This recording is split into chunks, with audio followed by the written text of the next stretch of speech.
Olá pessoal, capítulo 3 de Hebreus, estamos fazendo a continuação de todas as aulas que o presbítero Enéas já tem realizado e nós vamos dar continuidade no capítulo 3.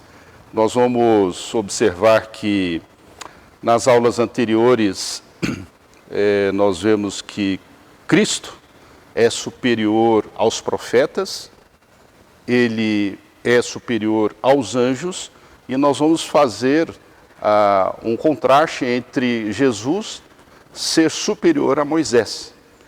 Então, nós vamos poder ler em conjunto o capítulo 3, e eu gostaria que vocês acompanhassem, e nós vamos fazer da seguinte forma: nós vamos dividir o capítulo 3 em duas partes. A princípio, vamos ler os 6 primeiros versículos, e aonde vai estar falando sobre a relação de Jesus em relação a Moisés, e na segunda parte, do versículo 7 ao versículo 19, a segunda parte do nosso estudo. Então eu convido você a abrir sua Bíblia, e vamos ler o capítulo 3 de Hebreus, do versículo 1 ao versículo 6. Vamos ler. Por isso, santos irmãos, que participais da vocação celestial, considerai atentamente o apóstolo e o sumo sacerdote da nossa confissão, Jesus, o qual é fiel àquele que o constituiu, como também o era Moisés em toda a casa de Deus. Jesus, todavia, tem sido considerado digno de tanto maior glória do que Moisés, quanto maior honra do que a casa tem aquele que a estabeleceu. Pois toda casa é estabelecida por alguém, mas aquele que estabeleceu todas as coisas é Deus. E Moisés era fiel em toda a casa de Deus, como servo, para testemunho das coisas que haviam de ser anunciadas. Cristo, porém, como filho, em sua casa, a qual casa somos nós, se guardarmos firme até ao fim a ousadia e a exultação da esperança. Como já afirmei, o autor ele faz uma divisão do capítulo 3 em duas partes. E essa primeira parte nós podemos ressaltar no versículo 1, aonde ele fala sobre a vocação celeste. Então, o versículo fala assim: por isso, santos irmãos, que participais da vocação celestial, considerai atentamente o apóstolo e sumo sacerdote na nossa confissão, que é Jesus.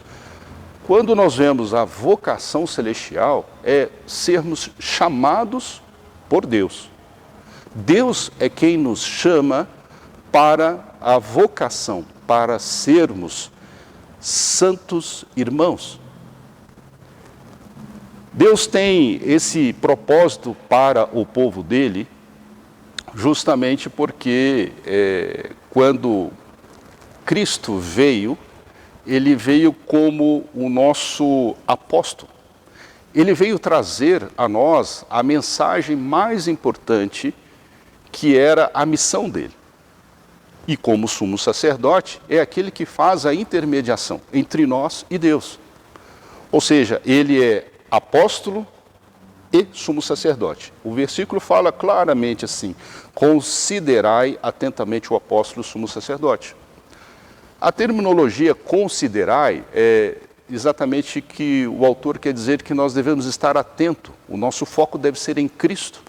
Por isso que Jesus ele é considerado o nosso apóstolo e sumo sacerdote. Significa atentar os olhos, meditar, focar nele e refletir na sua obra. Esse primeiro versículo, ele aponta que Jesus, ele veio trazer a graça e a glória de Deus. No segundo versículo, nós lemos da seguinte forma: o qual é fiel àquele que constituiu, como também o era Moisés em toda a casa de Deus. Moisés também era uma pessoa importante, era uma pessoa que veio e atuou no Velho Testamento, uma pessoa que guiou, retirou o povo de Israel sobre os grilhões do Egito, e ele foi a pessoa que coordenou, que levou, trouxe os 10 mandamentos, ele participou da retirada do povo de Israel e andou com eles pelo deserto. A figura de Moisés, ela também se torna, no versículo 2, quando ele fala assim, o qual é fiel àquele que o constituiu, como também era Moisés, em toda a casa de Deus. Moisés foi essa pessoa importante, mas Cristo, ele veio trazer a revelação da graça. Moisés foi fiel, trouxe toda a possibilidade do povo de Israel sair e transitar juntamente com eles durante a caminhada no deserto. Mas Jesus fez uma obediência que Moisés não teve, que era a obediência até ao cumprimento da missão que o próprio Pai lhe deu. A missão que era de levar Cristo como sacrifício vivo. Houve o cumprimento fidedigno às ordens do Pai. E Jesus obedeceu ativamente à ordem do Pai de forma passiva, levada até a cruz. Quando nós vemos que Cristo obedeceu de forma passiva, ele poderia em algum momento dizer não. Mas Cristo fez isso por nós, porque ele precisava trazer a revelação. E Moisés foi fiel às suas atividades em relação ao povo de Israel. Cristo fez algo a mais. Ele fez o além daquilo que Deus queria que ele fizesse, que fosse a revelação. Moisés foi a pessoa que, como eu já tinha dito, é mais importante do Velho Testamento e do judaísmo também. Tanto é que Moisés, ele trouxe juntamente com Abraão, foi aquele que libertou o povo do Egito, ele legislou, trouxe a lei para o povo de Israel e organizou a nação, né, como nação. Então, ele também foi profeta, porque ele comenta sobre a questão da vinda do libertador e escreveu o Pentateuco. Então, nós vemos que, nesse caso, Jesus teve uma diferenciação em relação à fidelidade de ambos. Jesus veio trazer e cumprir a missão do Pai. No versículo 3, lemos, Jesus todavia, tem sido considerado digno de tanto maior glória do que Moisés, quanto maior honra do que a casa tem aquele que a estabeleceu. Jesus merece glória mais do que Moisés, merece maior glória, ainda que ambos foram fiéis na sua dispensação. Jesus merece a maior glória. O versículo 4, ele nos recita da seguinte forma, pois toda casa é estabelecida por alguém, mas aquele que estabeleceu todas as coisas é Deus. Se a pessoa que toma conta da nossa casa e ela tem sido fiel, imagina aquele que constituiu a própria casa, que é Deus. Pois toda casa é estabelecida por alguém, mas aquele que estabeleceu todas as coisas é Deus. Jesus participou dessa formação da própria casa, e ele esteve aqui conosco. Moisés foi fiel, assim como uma pessoa que está conosco dentro de casa, ajudando a realizar toda a nossa estrutura. Moisés foi fiel nesse aspecto, mas Jesus, juntamente com Deus, a constituiu. Agora, quem deveria ter a maior glória? Aquele que constituiu a casa ou aquele que foi fiel em manter a casa? Obviamente, a pessoa que constituiu a casa deve ter a maior glória. Por isso que nós vemos no versículo 3 recitando que a maior glória do que Moisés. Jesus teria essa maior glória. Nos versículos 5 e 6, Moisés era fiel em toda a casa de Deus, como servo, para testemunho das coisas que haviam de ser anunciadas. Cristo, porém, como Filho, em sua casa, a qual casa somos nós, se guardarmos firme até o fim a ousadia e a exultação da esperança. Moisés foi um servo fiel para a construção e Jesus é o Filho construtor. Merece a maior glória Jesus. Mas temos que ver algumas observações no versículo 6, porque o versículo 6 nos afirma que Cristo, porém, como Filho, em sua casa, a qual a casa somos nós. Nós vemos que hoje consideramos a casa de Deus a nossa própria pessoa. Nós somos a habitação do Espírito Santo. Entretanto, existe uma consideração que o autor nos coloca, que é um se. E esse se é uma condicional que nós devemos observar. Se guardarmos firmes até ao fim. A ousadia, a exultação e a esperança. Nós temos que tomar cuidado, porque esse se, ele fala que nós devemos permanecer. Aqueles que não permanecerem, têm que tomar cuidado. Naquela época, o judeu era perseguido pela sua fé. Ele era perseguido por aquele que estava no momento do século I, do século II. As pessoas eram perseguidas pelo cristianismo. E os judeus que eram convertidos, eles eram perseguidos.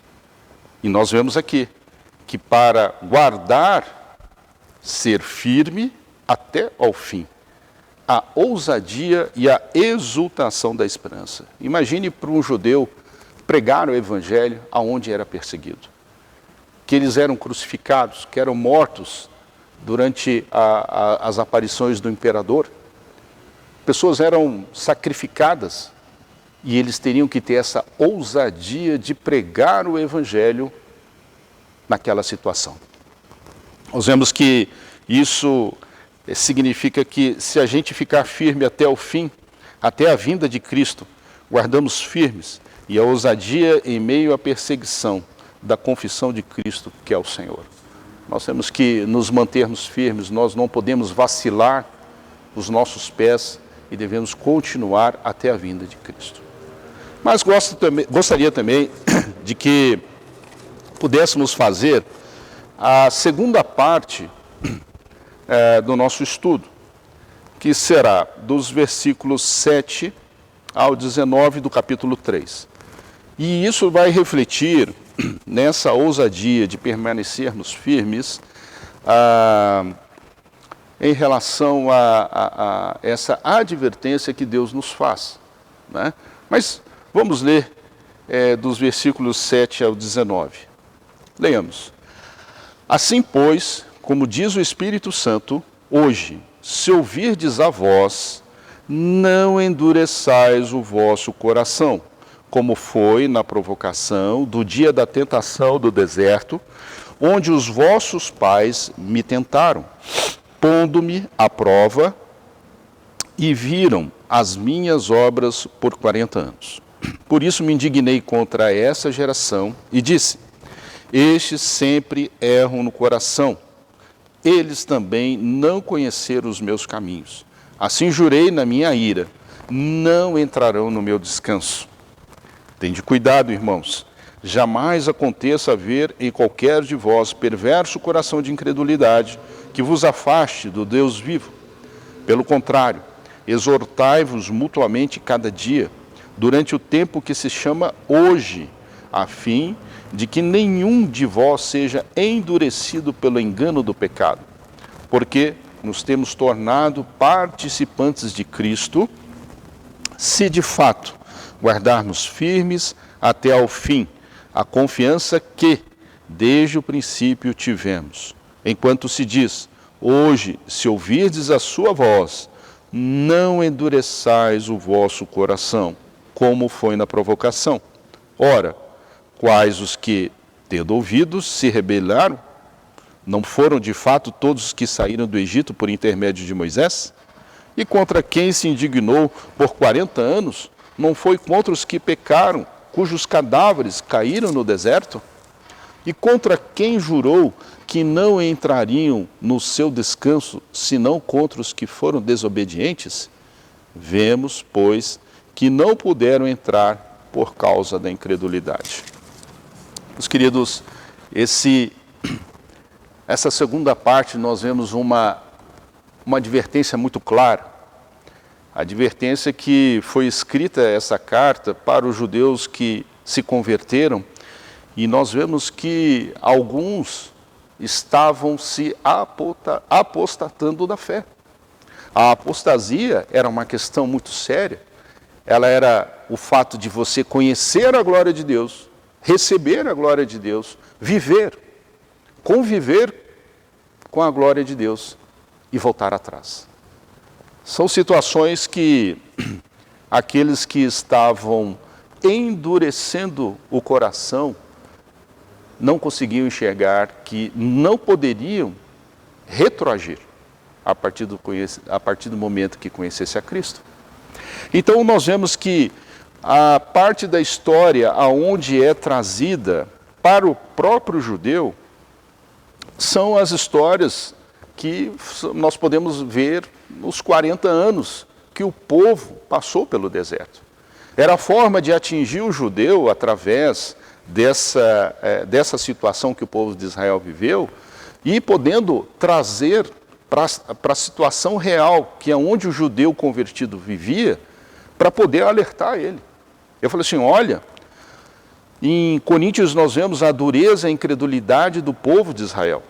Deus havia libertado o povo do Egito por meio de sinais, prodígios como a abertura do Mar Vermelho, a condução até o Monte Sinai, onde deu a lei, tiveram comunhão com Deus, fizeram aliança com Deus, com grande demonstração de sons e trombetas, foram até a terra prometida, mas o povo não acreditou no episódio dos espias. Se revoltaram com o relato de Josué e Calebe. Deus leva de volta ao deserto e ficam mais 40 anos até que toda a geração morresse e eles ficassem peregrinando no deserto. Olha como a importância de que o autor se reporta ao passado e dizer, olha, aqueles que se endureceram, aqueles que um dia conheceram a verdade de Deus e voltaram atrás, deixaram. A apostasia é exatamente isso, regredir, voltar àquilo que era antes. E aqui o texto, ele afirma. E podemos também confirmar esse texto com os Salmos 95. Farei uma breve leitura de alguns versículos que no Salmo 95, ele, a partir do versículo 7, Salmos 95, do versículo 7 até o 11. E ele nos fala o seguinte: Ele é o nosso Deus, e nós, povo do seu pasto e ovelhas da sua mão. Hoje, se ouvirdes a sua voz, não endureçais o coração como em Meribá, como no dia de Massá no deserto, quanto os vossos pais me tentaram, pondo-me à prova, não obstante terem visto as minhas obras. Durante 40 anos estive desgostado com esta geração e disse: é povo de coração transviado, não conhece os meus caminhos. Por isso jurei na minha ira, não entrarão no meu descanso. Esse texto que podemos ver em Salmo 95 vem confirmar e corrobora com a carta que o autor escreve em Hebreus, justamente apontando para esses fatos, aonde que o povo endureceu o coração. Em Salmos 95, essa correlação é exatamente apontando aonde o povo endureceu e não entraram no descanso. Então, essa segunda parte, existe uma repreensão muito grande em relação a esse texto, e ele coloca nos seus versículos do 8 ao 11, ele é muito claro: não endureçais o vosso coração, como foi na provocação do dia do deserto, onde os vossos pais me tentaram, pondo-me à prova, e viram as minhas obras por 40 anos. Por isso me indignei com essa geração e disse: estes sempre erram no coração, eles também não conheceram os meus caminhos. Assim eu jurei a minha ira, não entrarão no descanso. Hebreus, ele repete, ele reafirma, corrobora com aquilo que estava em Salmos 95. O povo de coração duro não entrarão no descanso. Mas podemos ver também, nos demais versículos, a finalidade na qual nós devemos estar vivendo em comunhão. Nós podemos ver no versículo 13 que afirma a seguinte, que nos diz o seguinte: pelo contrário, exortai-vos mutuamente cada dia, durante o tempo que se chama hoje, a fim de que nenhum de vós seja endurecido pelo engano do pecado. Então nós vemos que a finalidade de nós vivermos em comunhão, não só para termos uma atividade, algo que nós podemos fazer em conjunto, não somente isso, mas para a exortação.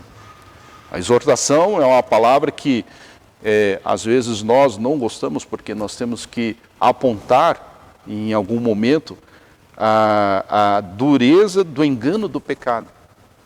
E nós podemos ficar cegados. Às vezes o pecado nos cega, ele nos cega, e a pessoa precisa da exortação para que o outro venha falar e venha apontar. E essa questão de vivermos em comunhão é exatamente desproporcional à questão de vivermos desigrejados. A comunhão é exatamente isso. A palavra nos aponta para isso. Pelo contrário, exortai-vos mutuamente cada dia, durante o tempo que nos chama hoje. Como que você pode não sendo exortado se não vivermos em comunhão? Precisamos ter a comunhão para que aquele que está em prega ajude aquele que cai. Então, o versículo 13, ele aponta a importância de estarmos cumprindo exatamente essa questão da exortação. E o versículos 14 e 15 nos fala da seguinte forma: porque nos temos tornado participantes de Cristo, se de fato guardamos firme até o fim a confiança que desde o princípio tivemos, enquanto se diz: hoje se ouvirdes a sua voz, não endureçais o vosso coração como foi na provocação. Olha, nós devemos tomar muito cuidado em relação do endurecer o coração. Não deixarmos com que aquilo que fizermos de errado, tenhamos a condição de automaticamente vermos que sentimos que pecamos, confessar isso a Deus. Estabelecermos uma relação com Deus onde nós estejamos com a nossa mente livre. É óbvio que se houver as consequências do pecado, vamos tratar com isso. Mas que nós jamais deixamos o nosso coração com um pecado encoberto. É óbvio que nós temos alguns pecados que são aqueles que nós não conhecemos, mas eles são poucos. Mas quando nós sentimos no coração que nós pecamos, nós devemos restabelecer essa conexão com Deus imediatamente. E para quê? Para que nós não venhamos a ficar com os corações endurecidos. A incredulidade, ela traz exatamente essa questão. Ela nos afasta de Deus. Ela vai nos endurecendo o nosso coração. E por isso que o livro de Hebreus ele é muito claro. Se hoje ouvirdes a sua voz, não endureçais o vosso coração. Deus, ele vai até a nós para justamente nos apontar, nos contactar, trazer-nos aquilo que temos de errado dentro do nosso coração. E o endurecimento do coração é algo que traz o distanciamento com Deus. E podemos ler também do 16 até o 19. Ora, quais os que tendo ouvido se rebelaram, não foram de fato todos que saíram do Egito por intermédio de Moisés? E contra quem se indignou por 40 anos? Não foi contra os que pecaram, cujos cadáveres caíram no deserto? E contra quem jurou que não entrariam no descanso, senão contra os que foram desobedientes? Vemos, pois, que não puderam entrar por causa da incredulidade. Quem morreu no deserto? Foi o próprio povo de Israel. Não foram os outros povos. Foi o próprio povo de Deus. E isso nos aponta para que nós possamos enxergar o quão importante a igreja estar obediente à palavra de Deus. Porque os mesmos que entraram, ou os mesmos que rebelaram, que saíram do Egito, foram os que ficaram no deserto. Eles morreram todos nesse período. Dureza de coração. Viram as grandes maravilhas de Deus. Rejeitaram, foram de dura serviço. Não entraram no descanso. Então nós temos que observar que nós, quando ouvirmos a palavra de Deus, nós devemos estar e pedindo a Deus para que Ele venha quebrantar o nosso coração. E isso nós vemos, pois, que não puderam entrar por causa da incredulidade. A incredulidade é um fator que endurece o nosso coração, que nos afasta de Deus. Digamos que ela é a mãe de todas a geração dos pecados que fazem o nosso coração ficar afastado de Deus. Mas o que nós podemos ver é que a mesma Bíblia que fala que nós entramos somos chamados e vocacionados pela vocação celestial, que Deus nos chama. É a mesma Bíblia que fala que por causa da incredulidade nós não entraremos no descanso. Então nós precisamos refletir em ver que todo o capítulo 3 aponta por essa questão, para a questão da dureza do coração, da incredulidade, acharmos que podemos fazer um passo além e Deus está nos alertando para estarmos longe daquilo que não vem de Deus. Então que nós possamos estar refletindo sobre esse capítulo 3 e que a gente possa refletir sobre essa questão da incredulidade, onde o nosso coração esteja sempre conectado com o nosso Deus. E quero dizer que o nosso tema acaba por aqui e havemos a sequência no capítulo 4 com o nosso irmão Alexandre.